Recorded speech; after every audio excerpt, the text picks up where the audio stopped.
नमस्कार. सध्या महाराष्ट्रामध्ये भोंदूबाबा अशोक खरातचं प्रकरण समोर आलंय.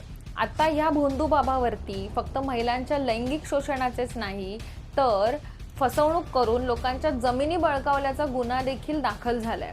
आता धक्कादायक गोष्ट ही नाही वाटत की त्याने लोकांची फसवणूक केली किंवा लैंगिक शोषण केलं, कारण तो भोंदूबाबाच आहे. त्याचं कामच आहे की लोकांना फसवून त्यांची फसवणूक करणं, त्यांच्याकडून पैसे बळकावणं.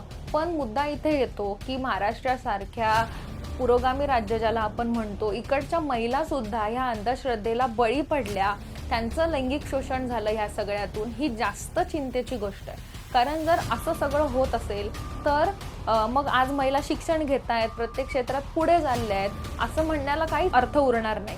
कारण शिक्षण घेणं, नोकरी करणं ह्याचा अधिकार आपल्याला भारताचं संविधान देतं. आणि ॲट द सेम टाईम हे संविधान आपल्याला हे कर्तव्य सुद्धा देतं की आपण सगळ्यांनी वैज्ञानिक दृष्टिकोन, सायंटिफिक टेम्पर बाळगला पाहिजे. मग हे कर्तव्य पार पाडणं ही आम्हा सगळ्यांची नैतिक जबाबदारी आहे आणि ती आपण केलीच पाहिजे, पार पाडलीच पाहिजे.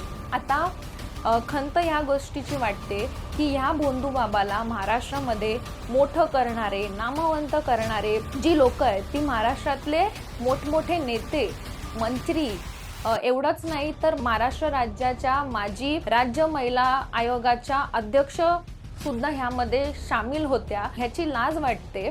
ज्यांचं काम आहे की ह्या राज्यामध्ये सुशासन असलं पाहिजे, त्यांचे हातच ह्या सगळ्या चिखलामध्ये बरबटलेले असतील तर आपण त्यांच्याकडून काय अपेक्षा ठेवणार. त्यामुळे ह्यावरून हीच गोष्ट लक्षात येते की ह्या मोठमोठे सेलिब्रिटीज किंवा राजकीय नेते एखाद्या भोंदूबाबाचा उदो करत असतील तर आपण पण त्या चिखलात पडलं नाही पाहिजे, त्या खड्ड्यात आपण पडलं नाही पाहिजे.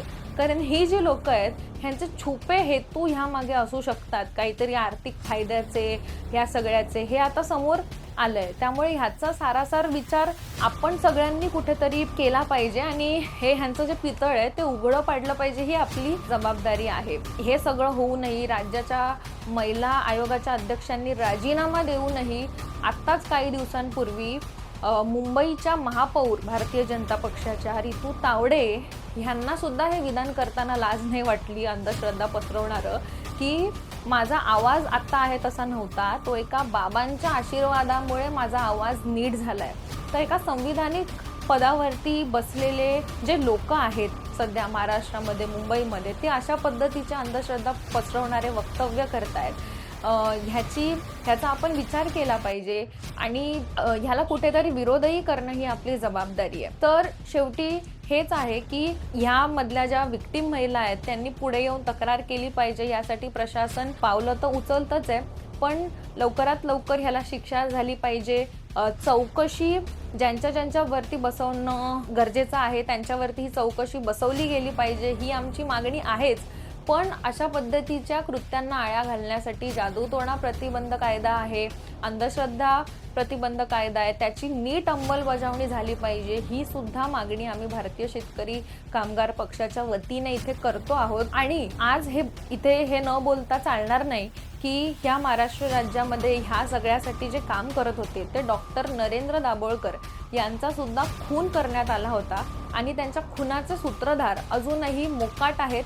त्यांना शिक्षा झालेली नाहीये, ते शोधून काढलेले नाही आहेत आणि ह्या सगळ्यामुळे देखील अशा पद्धतीच्या विकृतींना चालना मिळत असते समाजामध्ये.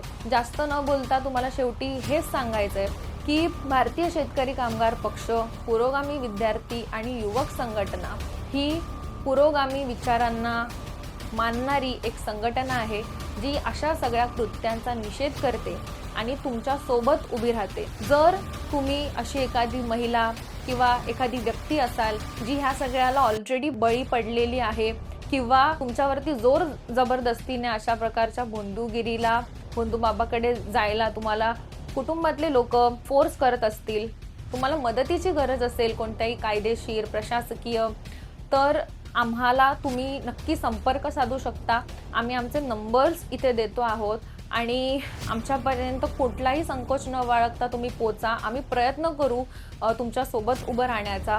आणि पुन्हा एकदा की कुठली तरी शक्ती आपल्याला ह्यातून बरं करू शकते यावरती विश्वास न ठेवता तुमच्या आयुष्यातले जे आपल्या आयुष्यातले जे प्रॉब्लेम्स असतील, मेडिकल प्रॉब्लेम्स असतील तर डॉक्टरांना कन्सल्ट करू शकतो. मानसिक प्रॉब्लेम्स असतील तर आपण थेरपिस्टकडे जाऊन कन्सल्ट करू शकतो. अशा पद्धतीच्या या ज्या गोष्टी आहेत त्यांना आपण कॉमन आयुष्यामध्ये उतरवलं पाहिजे, प्रॅक्टिसमध्ये आणलं पाहिजे. तर आपण हे सगळे जे गैरप्रकार आहेत समाजात होणारे ते आपण थांबवू शकतो आणि अंधश्रद्धेला आळा घालू शकतो.